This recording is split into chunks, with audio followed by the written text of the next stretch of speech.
and background in other areas that are important to be able to provide nutrition and lifestyle counseling more thoroughly. So the promise for today is to celebrate Ayurveda's depth, beauty, and completeness with you within the context of the universal and eternal knowledge, to understand some key terms in Ayurveda and the approach of Ayurveda for self-nurturing, to learn 3, maybe you'll get more, tools to balance and be centered, and to answer any questions you can. The aim is I'm starting from the universal and heading down to the particular, because that's the way Ayurveda has come into the world. Ayurveda is a philosophy, is a technique, actually a wellness system based in the ancient Indian philosophy of Sankhya, which is about the manifestation and existence of the universe. It deals with the origins and the creation of life.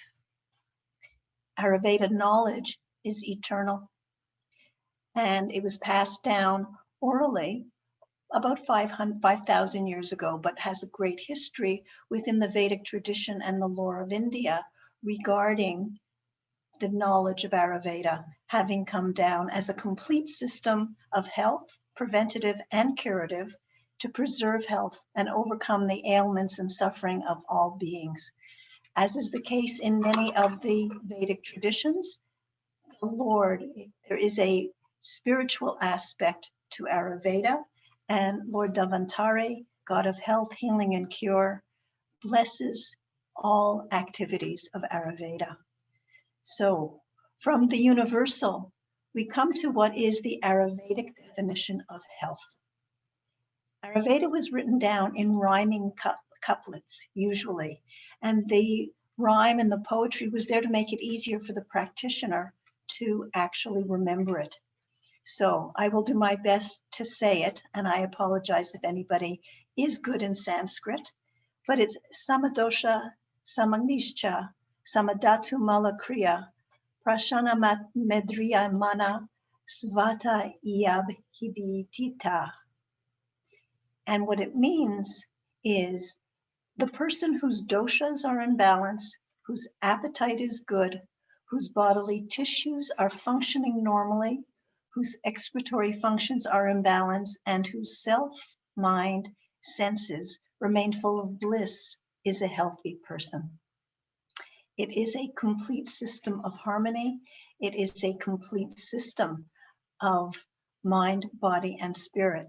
And the body that we have is a tool for the spiritual growth that the healthy person, that the self is going on. So a key in all of this definition, and what I take to be the most important part of Ayurveda, is balance. Balance is the key. Balance is when the soul and the senses and consciousness are contented. And there are so many aspects to balance. Nature has its own cycles and rhythms. This we know in the physical world. We get out of balance through wrong interactions with these cycles. These cycles are external. These cycles are internal as well. When we are out of balance, it creates stress, which can negatively impact our senses and well-being. And in Ayurveda, as in many of the ancient wellness systems, each of us has a unique balance. We're all human beings. We're all sentient beings, but each of us are unique.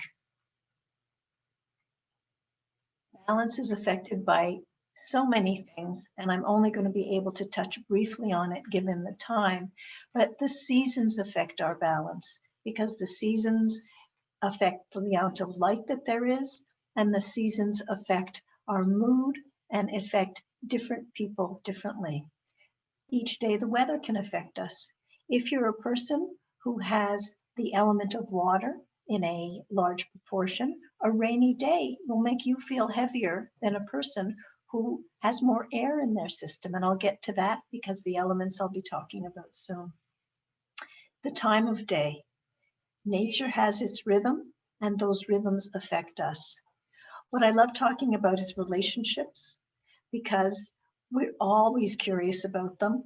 Most of us say, how did that happen? But when you look at it through the lens of Ayurveda and understand the interactions that go on between people from a cosmic perspective to an individual perspective, it becomes clearer physically and emotionally some of the dynamics that goes on.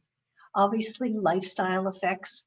If you were here earlier, you were able to participate in Bava's talk on sleep. And it's crucial, a part of our lifestyle now, that's so important to include. And without it, we understand how the body is not functioning at its prime. And when the body isn't functioning well, neither is the mind. Our age is a factor. At my stage, I can't do the same things I did as a teenager. Similarly, in the middle of life, when people are active and building careers and building families, balance is affected in very different ways. Pollution affects all of us, and we learn more and more about it. Food, I'll touch on at the end as well, because when we think of nutrition, we normally think of food. However, in Ayurveda, nutrition is much more than food. But what we do see is balance is the key. And we have to be able to balance all of the different factors that impact us and be able to maintain our balance. It's like riding a bicycle. I'm not sure it's like standing on a ball, but it's you move a little bit to the left, you move a little bit to the right, and you come back to the center balance. So from universal to the particular, there are 5 elements present in all of life.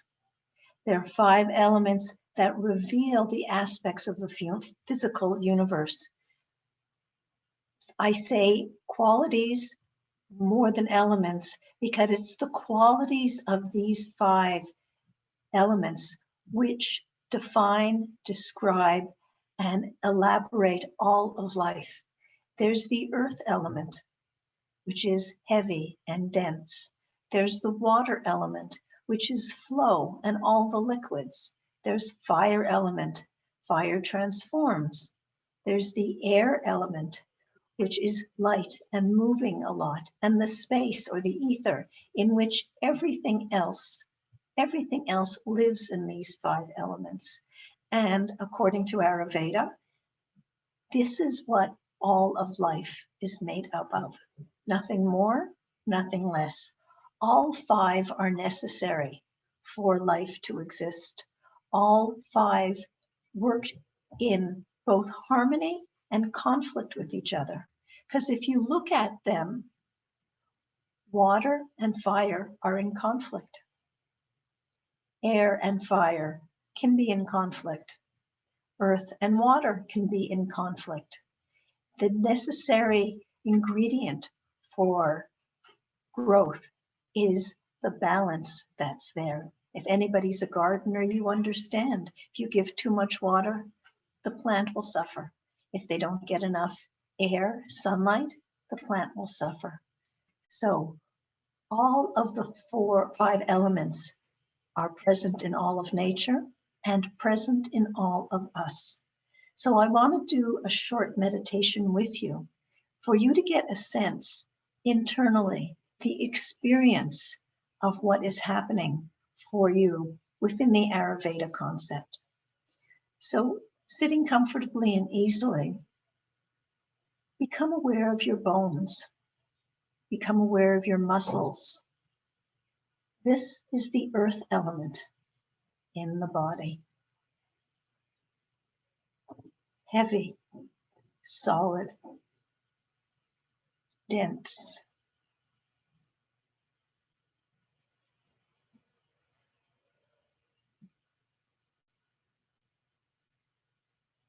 Become aware of the liquids. Become aware of the blood. Become aware of the saliva. Become aware of the lymph. These are the water elements in the body.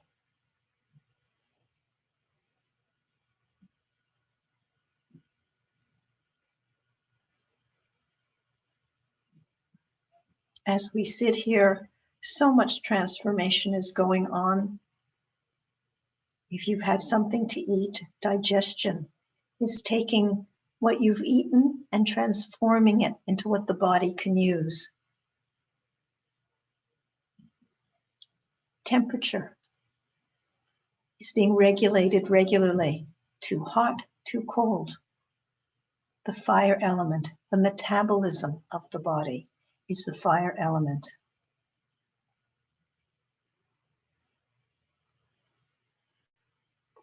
Now we know we have air because we're big wind bags.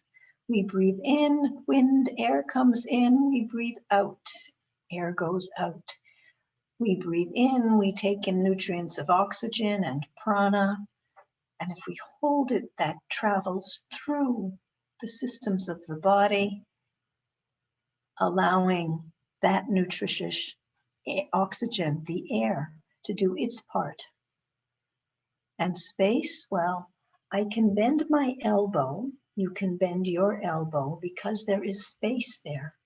You can't bend the forearm because there is no space there. That is all there is in the body. That is all that we are made up of. And in Ayurveda, we understand that if any of these elements are missing, life as we know it ends. It is the combination, it is the dance, it is the relationship between them that is specific and unique. And the specific and unique combination that is you started when you were born. I often say it is one thing you truly can blame your parents for, because the combination of their elements together is what have created yours.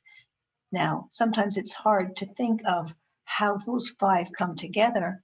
So in Ayurveda, it has been structured into 3 doshas. When the doshas are in balance is one of the factors of a healthy body, of a healthy person.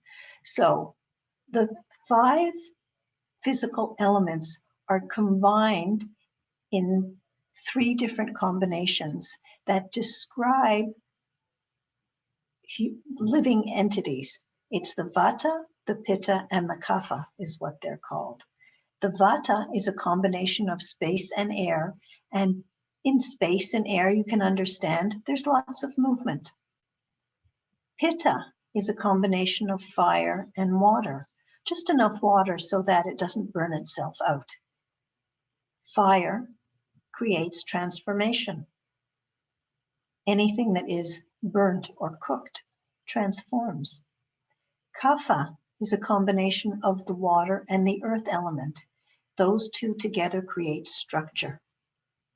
So what we see in the individualizing, in the coming down from the universal elements to the more specific doshas, is how the elements combine and how understanding how the elements are in you describe how much movement you may have, how much structure you may have, and all the transformation that goes on within us.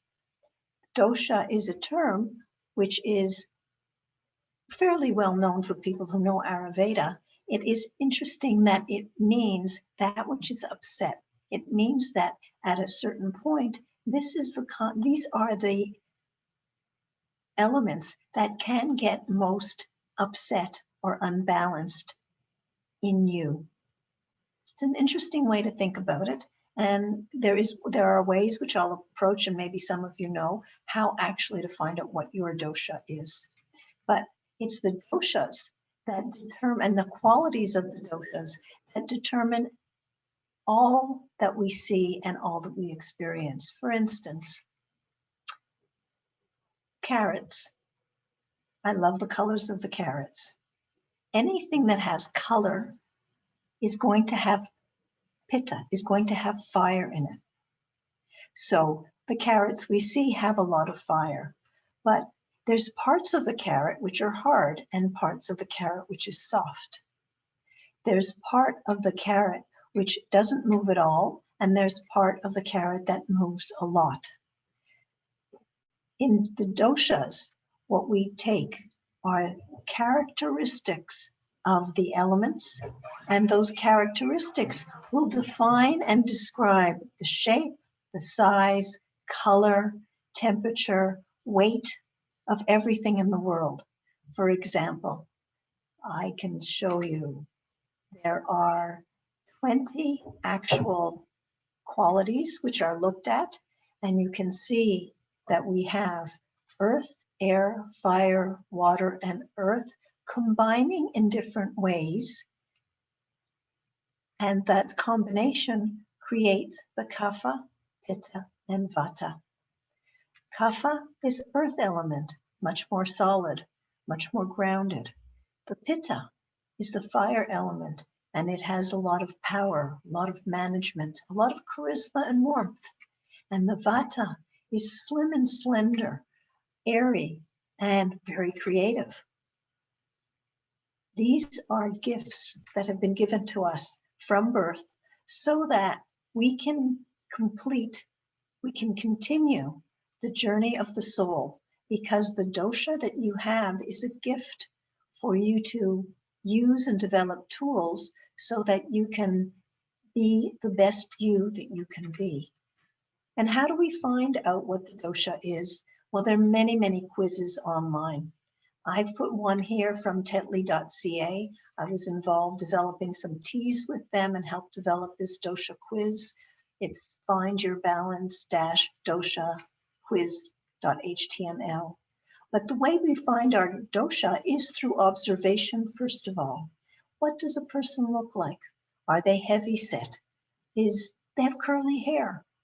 Is one arm longer than another? Do they speak fast? All of these are clues for a practitioner to understand what your dosha is and whether or not it's in balance. Another thing that's obviously used is questions. Are you sleeping well? Are you sleeping enough? What's your diet like? Are you frustrated by your work? For a creative person, to have a desk job can be very stressful. For a kapha person, very grounded. Give them a baby and the baby will fall asleep on their chest because that loving, nurturing feeling is there. So many kinds of questions can come up to help you and a practitioner discern what your dosha is. And the most interesting is a pulse diagnosis.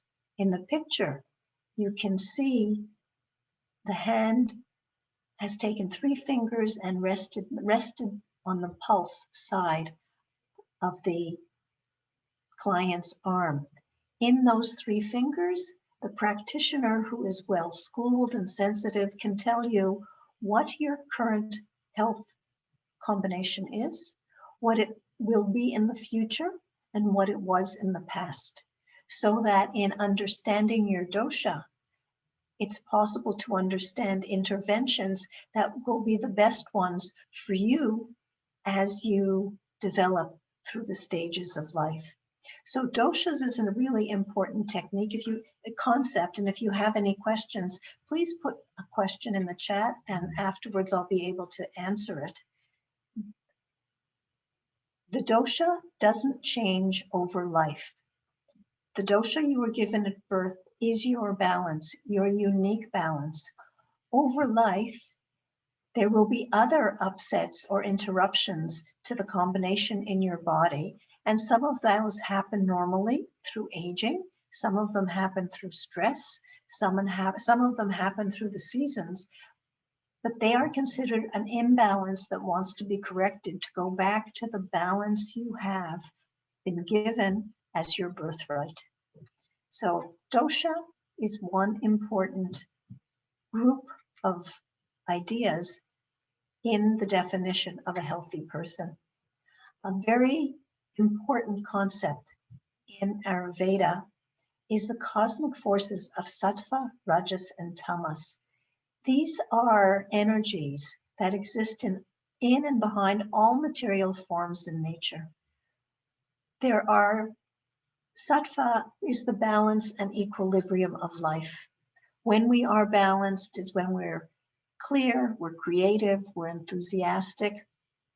And this is the aim in the sattvic state, is when we enjoy life the best. Rajas is the energy of movement, expansion, or activity. For me to be able to pick up my phone, I need to move. I need to make a choice. That's the rajas in the system.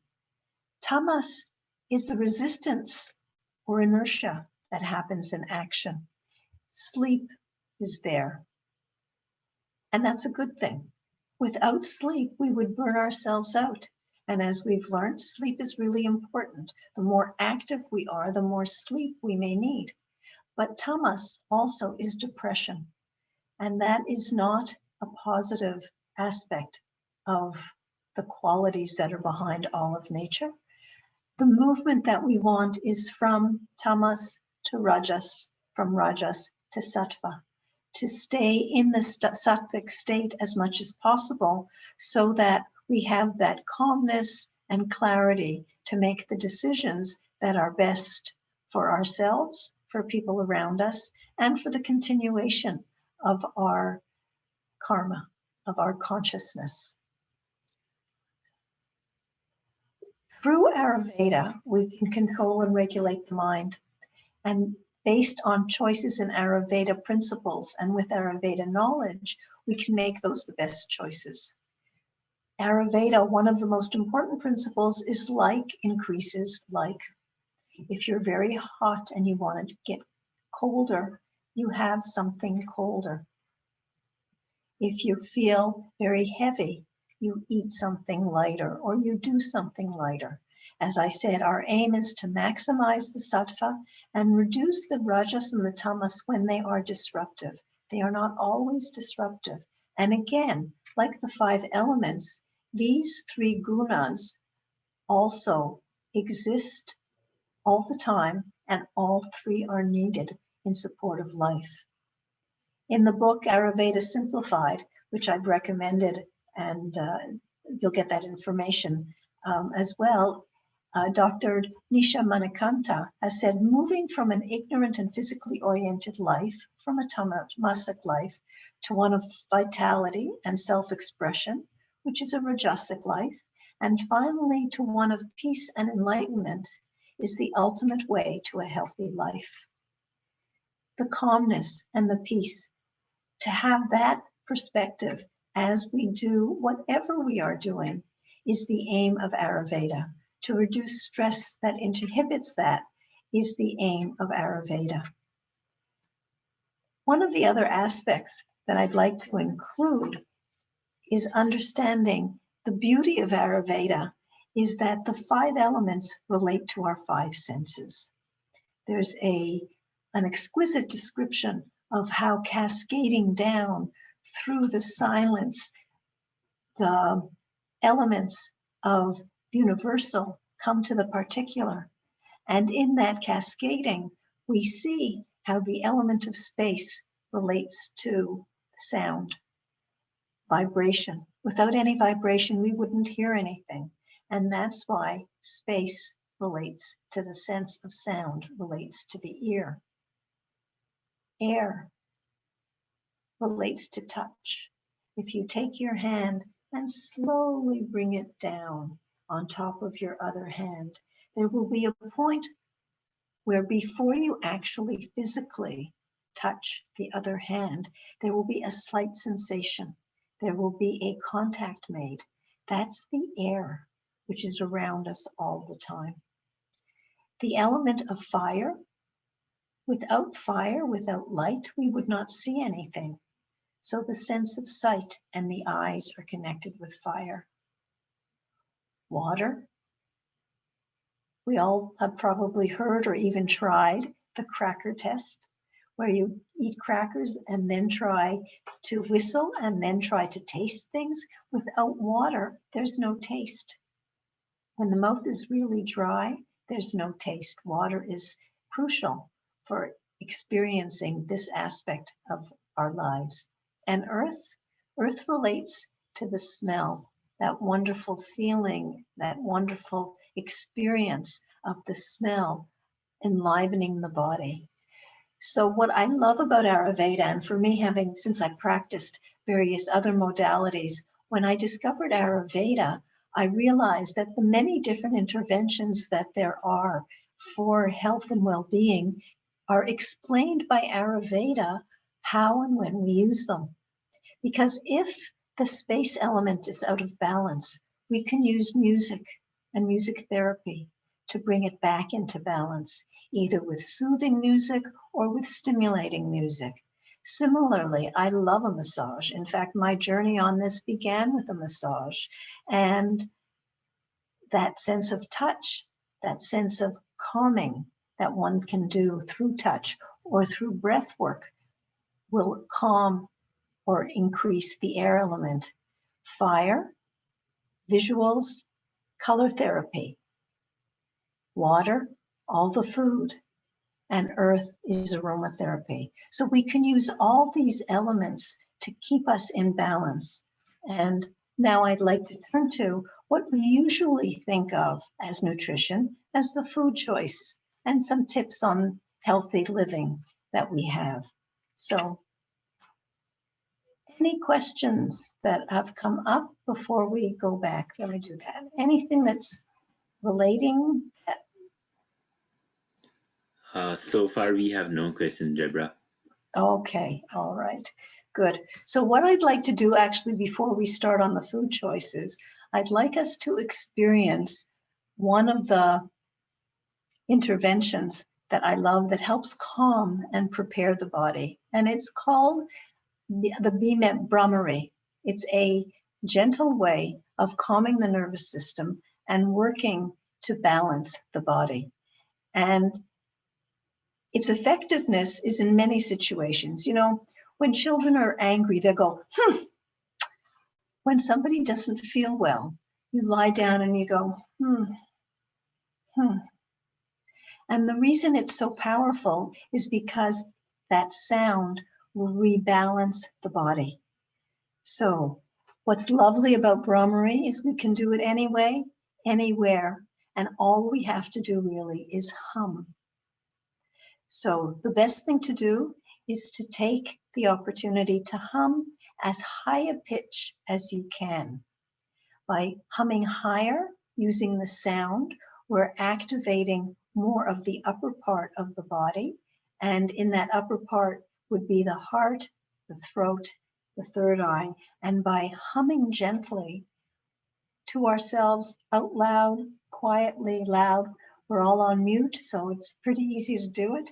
But we'll take a breath in, and then 3 times we'll hum. And I will ask you to become aware of the sensations in the body between each of these processes. So take a breath in.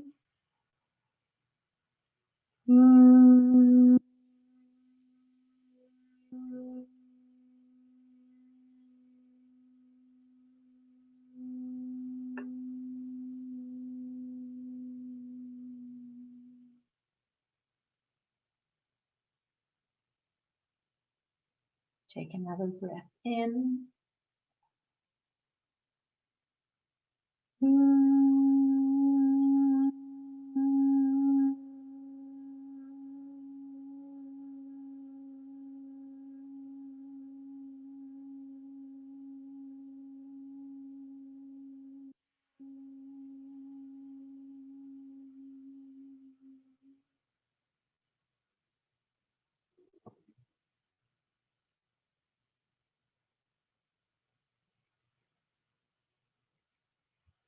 Third time, take a breath in.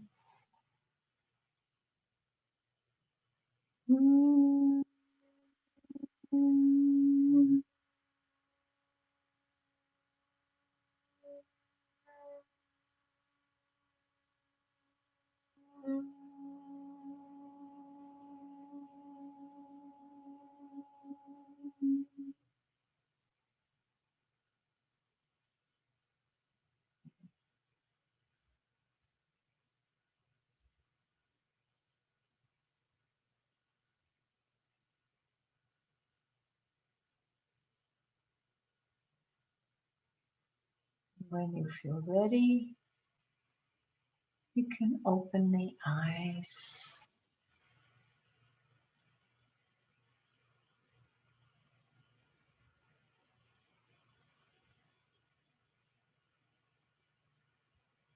Good. It was good? Not good? I recommend actually, as we sit on the screen, it's good to do this every half hour, every hour. As Baba said, in terms of the emissions, the blue light and the vibration, all of life is vibration.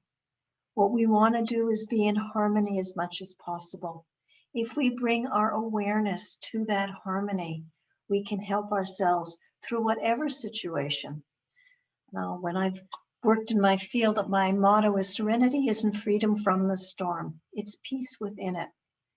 The bee breath is a really wonderful breath that helps you come back to your vibration, regardless of what's around, regardless of what you're looking at, and regardless of where your mind has been. So take a breath in, and we'll continue with some food choices and to understand the nutrition point of the food choices that we make. So as was mentioned, taste relates to the tongue. Taste relates to the water element. And in Ayurveda, taste is recognized to include the taste in the mouth, the taste in the stomach, and the taste in the intestines. It's a much broader concept than Western medicine, but it is inclusive of all that we are. And in terms of the definition of a healthy person, the doshas need to be imbalanced. The dhatus, which are the tissues, which are fed by the food that we eat, and the malas, which is the elimination of the toxins from the body, all have to be in balance. So they are important parts of understanding the impact of food, herbs, and spices. So we understand that the doshas are made up of different aspects of the elements. What's fascinating is that taste is also made up of elements as well. So in Ayurveda, there are 6 different tastes. They're sweet, sour, salty, pungent, astringent, and bitter. The Chinese medicine system has 5. Astringent is not there. But in Ayurveda, we understand that we need all 6 tastes at every meal for balance. We understand about sweet. We love sweet. Sweet is in the grains. Sweet, it can be in the vegetables. Sour, we understand, makes us pucker. Lemons make us do that. Sour fruits can make us do that. Salt, we understand salty. Water is very salty. Salt is like fear. A little bit is really good. Too much will ruin the dish. Different cultures like different amount of salt. So it's personal, it's cultural, and it's necessary for life. Other tastes are pungent. Pungent is something that is necessary to break through barriers. Bitter not only means the taste of that in our mouth, but also it translates into personalities. People can be bitter. People can be pungent. People can be astringent. They suck the water out of you. I have a theory that part of the love of coffee that we have is because there's not enough pungent or bitter in our lives. There's not enough pungent or bitter that's in our regular diet. So people just love to have coffee because that's where we get that extra hit. And some like it really burnt and some like it really mild, but it's a whole world. So these are a way of understanding how to balance and how to use the tastes, not only because I like it, but to use the tastes for balance as well. So I have some questions. As I said, how do tastes of different food affect your energy and your mood? I know I feel really good when I have that chocolate. Makes me feel really creamy and comfortable. My energy, sometimes it's good, sometimes it's not. But different tastes. What does sour, how does it make you feel? How does it affect your energy? Ayurveda goes into it quite significantly. And not only is it the food itself, but it's the way the food is prepared that is also an important factor in Ayurveda. I can take that carrot that we were talking about, and if we looked at that carrot, the solid part is the kapha. The top part, moving in the wind, is the vata, and the thin part in the middle is the pitta. So one carrot has all three doshas. Which part will I eat? Let's say I take the kapha part, the bottom part. How do I prepare it? Do I put it into water and boil it? If I'm putting it into water and boiling it, I will be increasing the kapha. If I'm making it hot, if I'm making it hot, I'm making it more pitta. Or I can fry it in oil. I could take the kapha, I could take the carrot and I can saute it in oil. So the oil will affect how I'm doing things. So will I make it a carrot soup? Will I make it a chunky soup? Will I make it a smooth soup? All of these will impact our mouth, our stomach, and our intestines. In the mouth, we have the 6 tastes that I talked about. In the stomach, we recognize cooling or heating. If you're having pungent, if you're having bitter, you probably are having something heating in the stomach. If you're having sweet, if you're having salty, it may be a bit more cooling. And some of it is counterintuitive. When it comes to lemons and limes, they're sour in the mouth, but they're cooling in the stomach, and they're sweet in the intestine. All of these are ways of looking at the food we have from the Ayurveda perspective to understand what your unique constitution needs to be able to stay in balance. Interesting? So, keys to the balance when it comes to eating, when it comes to the doshas.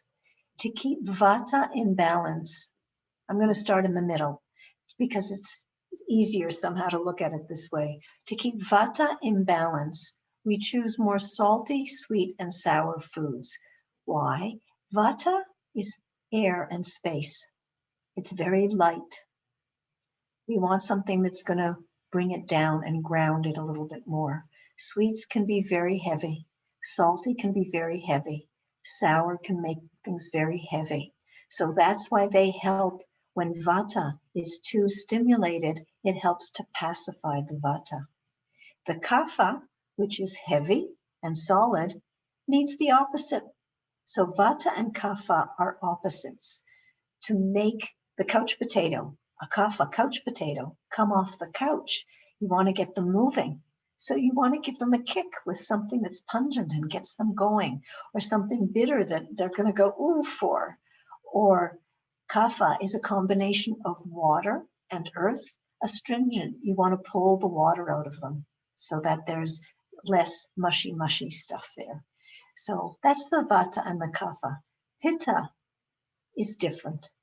Pitta is an in-between. It needs sweet, bitter, or astringent food. Pitta has some water. Astringent can bring out the water. The bitter will balance the fire, and the sweet is part also of balancing pitta. There's much more that we can go into, and if you have specific questions, I'd be happy to talk more about it.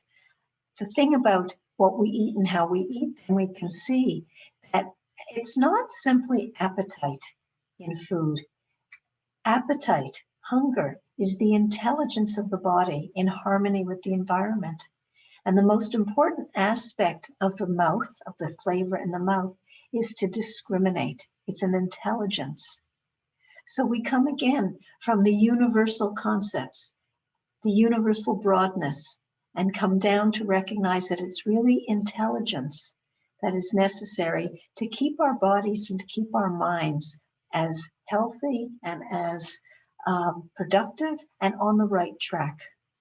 One other thing that's really important in Ayurveda is in Ayurveda, if you eat the right foods, you won't need medicine. And if you don't eat the right foods, any medicine you take won't help you. And what's it mean to eat right? I'm going to stop sharing for the moment. Yeah, I'm going to do this. Okay. What it, oh, I did have that. Okay, I'm going to go back to share this. I'm going to,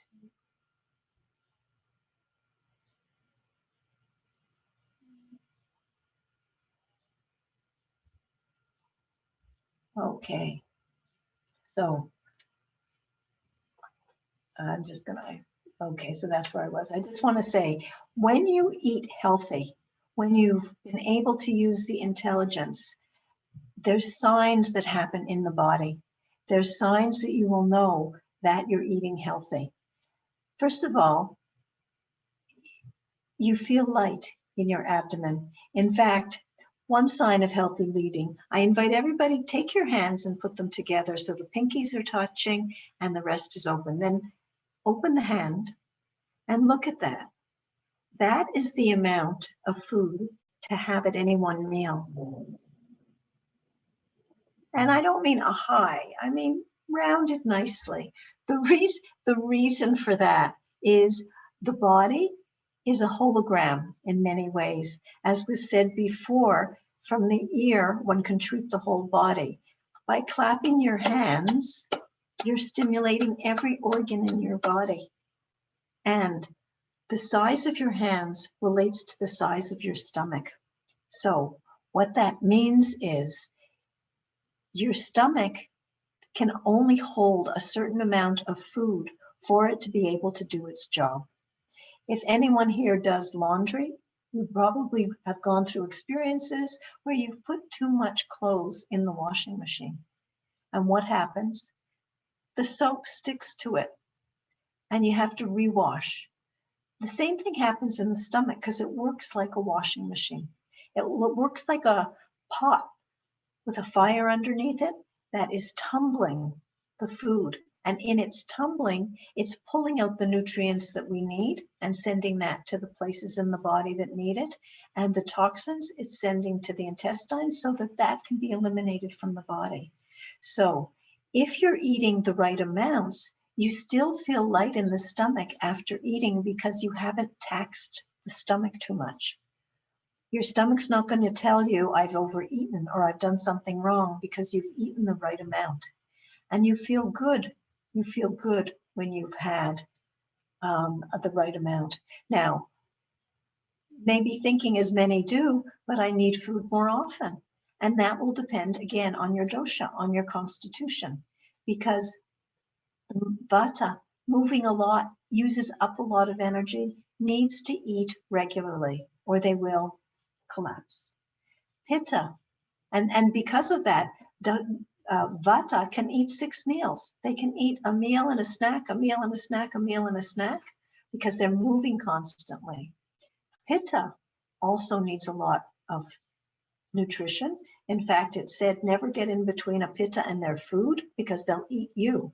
When somebody whose Pitta is hungry, they are angry about hunger. They need to eat. The fire needs to be brought down. So Pitta also needs to eat regularly and can have a snack if needed. Kapha, heavy set, laid back, wants all the sweets in the world but shouldn't have them because it will only cause them to be more laid back. So Kapha can have 2 meals a day. In fact, my husband was Kapha and he's passed. That's why I say was. And at the beginning, I was so upset he wasn't having breakfast. And then when in Ayurveda, I learned that Kapha doesn't need breakfast, he was very happy because I stopped bugging him to have it. Because Kapha has enough in them that they can have a piece of fruit in the morning and then have a big lunch and a smaller supper.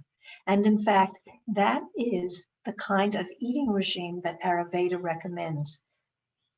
smaller breakfast, larger lunch, smaller dinner. Why? It wants us to be in harmony with nature. When we eat, what's happening is we're taking food in that is being transformed into the things that the body needs for growth. Transformation is the key word there, because heat is necessary for transformation. Wherever you live, the hottest part of the day is noon. And so to take advantage what nature is already giving us is to have the hottest, that you have your full meal, your biggest meal at noon, so that you can have the support of nature to digest it. And then to have dinner 3 or 4 hours before you go to sleep, and to make it smaller.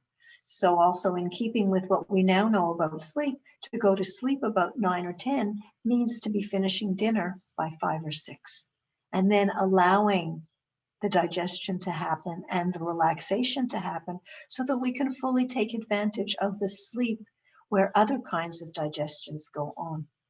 In sleep, we digest the day. In sleep, we digest our thoughts and our emotions. Very important aspect of being healthy in mind, body, and spirit. The mind is a wonderful organ in Ayurveda. It's an organ of action, and it's an organ of cognition. It often thinks it's in charge.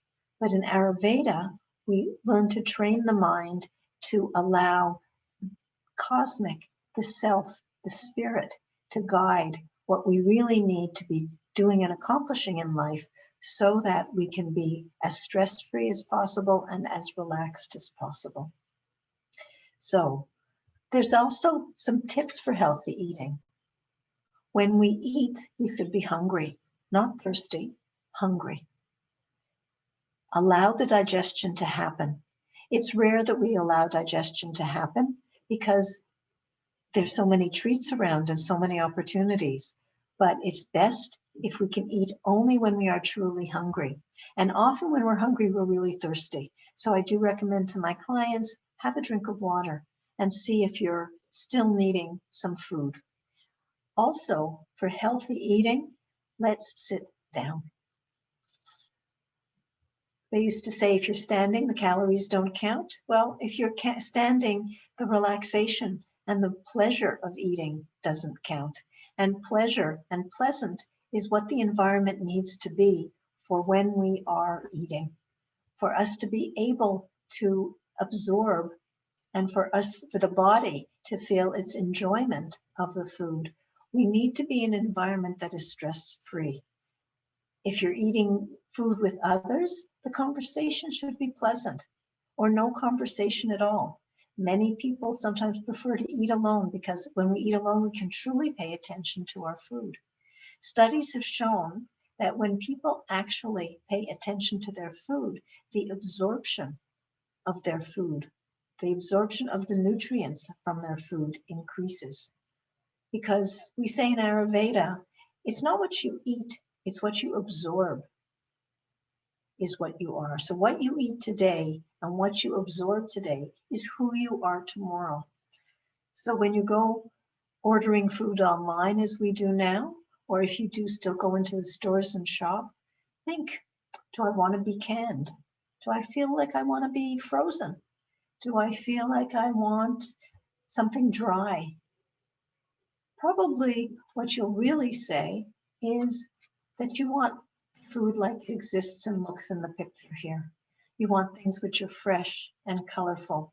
You want things that are going to augment the well-being and the freshness and the sattva that you want in your body and in your life. And when it comes to choosing the kinds of foods that we have here, as much as possible, choose organic. In the long run, organic is less expensive. Yes, it costs more than other foods. However, from a nutritional point of view, organic food is much more dense and inclusive than others. A study was done that looked at oranges from years ago, when one orange of about 13 years ago needed about 8 oranges today to replicate the nutritional value. Organic oranges are not 8 times more expensive. Organic oranges maybe 1.5, 2 times, but the nutritional value that you get from organics is much greater from the other foods, which over years, unfortunately, have lost some of the nutritional values. They may be filled with pollutants, things that are not what we want to put into our body, whether it is GMO, whether it's growth hormones, whether it's pesticides. All of these, more and more we're learning, are not foods that we want to be having in our body. So in choosing the foods, choose healthy foods, whether it's vegetarian or non-vegetarian. Choose the best that you can have. Prepare it freshly daily. Why? What's important in the food, in addition to the fats and the calories and the proteins, which is how the Western world evaluates food, is the life force energy that is there. The life force energy of foods begin to dwindle fairly soon after having been plucked or picked. If you look at an apple fresh off the tree, it has one shape. You take that same apple and put it on the counter, and a week later, it's lost its luster. Even a few days later, it's lost its luster, it's lost its shape. It can have bumpiness, so the moisture is coming out of it. So what we see is the loss of prana.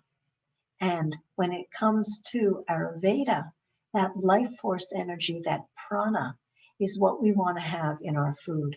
In Ayurveda, digestion doesn't happen in 2-3 days. In Ayurveda, digestion happens in 28 days. So what we eat today is still affecting us, is still affecting our tissues a month later. So continuous eating and long-term interventions are the key in Ayurveda. A small change today will make a huge change in the future. So it's not necessary to make radical changes. With my clients, I say, if you move from French fries to mashed potatoes, pat yourself on the back. It's a huge change. There's a lot of changes that go on from a habit point of view, from an emotional point of view, but to make those changes that take us towards the sattvic and away from the destructive rajasic and tamasic are changes that will impact mind, body, and spirit. And from an Ayurveda point of view, you can be healthy. So I thank you all for listening, participating. I hope it's been interesting. I'm happy to continue to speak and answer questions. I know our time is almost up, so. So if you have any questions, we can type them in the chat. I can stop the share.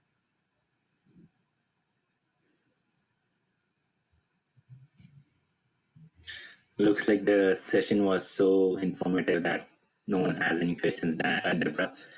I do see some actually. Where would spicy fall? I think that. Yeah, there's one. There, I just saw that because I stopped the share. I could see it. Spicy would depend. Spicy is an interesting idea.